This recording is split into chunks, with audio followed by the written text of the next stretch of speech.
among mammals, the result of 4 million years of bioengineering. You think about this, what is your one attachment to Mother Earth all the time? Like, why do we need to wear shoes? Where have we forgotten the functionality of feet? For me, being barefoot is like my quick hack to just being connected with nature and present and in tune with what's going on around me. The human foot is an amazing structure. It's comprised of 26 bones, 33 articulations, each with 6 degrees of freedom of motion, 20 plus muscles, with 10 of them being in the arch in 4 layers. We evolved from creatures that were very much like chimpanzees, that climbed trees but also walked on the ground a little bit. First of all, our toes got shorter, our big toe got longer, our big toe evolved to lose its ability to be prehensile. We evolved a great big heel so we could land easily on our heel. And maybe most importantly, we evolved an arch in our foot that helps it stiffen it and also act as a spring. The reason why running became very important around 2 million years ago was to enable our ancestors to hunt. Our brains were enlarging and we needed meat, so we had to run down our prey. And the way we did it was through something called persistence hunting. Hunters will chase an animal, but animals can't cool while they gallop. So if you can make an animal gallop for long enough in the heat, you can actually drive it to a state of heat stroke. And since humans cool by sweating rather than panting, we're able to outrun even the largest animals out there on the African savanna. And we can still do that today.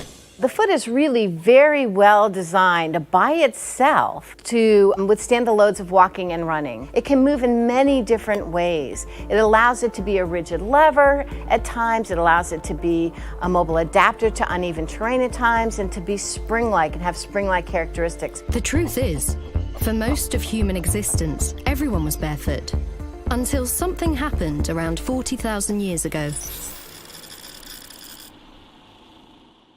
You know, the creation of shoes was for a very simple reason. It was to protect our feet against elements that would damage them.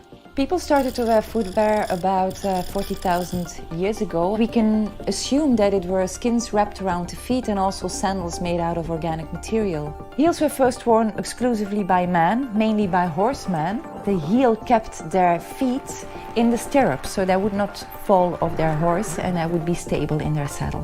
Through history, people have worn shoes that deform their feet, and we only have to think about the Chinese lotus shoe. These feet were put in a shoe that was 6 to 7 centimeters long. When you're 6, 7 years old, you can still break the arch of your foot. It's like a plastic structure and you can mold it in the shape you want. Now we don't have to go back that far. If we look now in the shopping windows, we see a lot of shoes that do the same thing but in a less extreme way. So we took this really great purpose, protection, and then we turned it into something else. We turned it into fashion, we turned it into correction, we turned it into a lifestyle. Most modern shoes are rigid, pretty heavy, do not follow the shape of your own foot. Well, you don't really have a good feeling with the surface you're walking on. When you look at shod populations, people who have worn traditional shoes for years, you start to see a change in shape of their foot. You see a rigidity and a restriction in the natural movement. Most of the injuries I see in my office, including plantar fasciitis, stress fractures, Achilles tendonitis, I attribute to a disconnect that is created between the body and the ground, and I associate that with modern footwear. Experiments show that when you inhibit sensory information in the foot, people have problems maintaining stability and have problems maintaining balance. There's a reason, for example, that martial artists tend to go barefoot, right? They rely on that sensory information from their feet in order to maintain stability and balance in really demanding situations.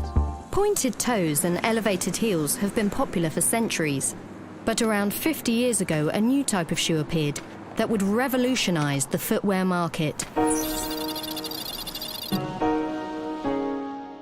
So a lot of the changes that we associate with traditional shoes, cushion, heel-toe drop, we can actually accredit back to the running boom in the 1970s. Bill Bowerman's designs were driven by observing athletes and designing product for performance. Bowerman was building shoes long before Nike, even before Phil Knight, the other co-founder of Nike, came along. He wrote a book called Jogging. That book helped start the whole running movement in the US. People were coming to Bowerman wanting to learn how to run, learn how to jog. A lot of those people that hadn't done that before started having problems with their Achilles tendon and their calf. Bowerman decided upon a half-inch heel lift based on what doctors were telling him. It was because they were trying to accommodate people that had worn dress shoes all their life. It wasn't from the athletes, it was more from the general public that needed a product that they could wear without discomfort.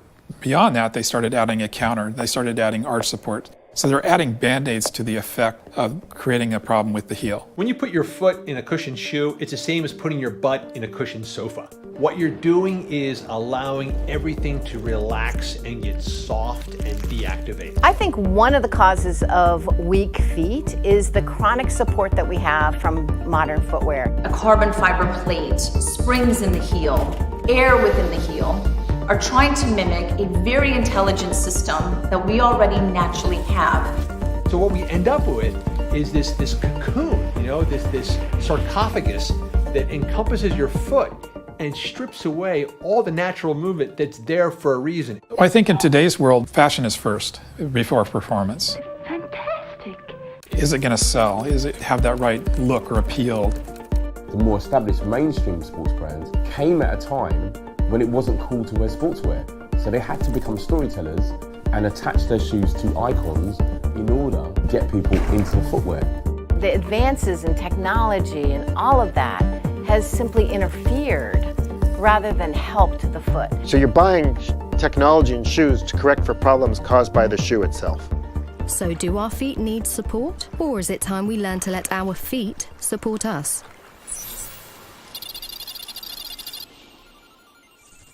An impulse sent from neurons in the toe is chemically identical to an impulse sent from neurons in the nose.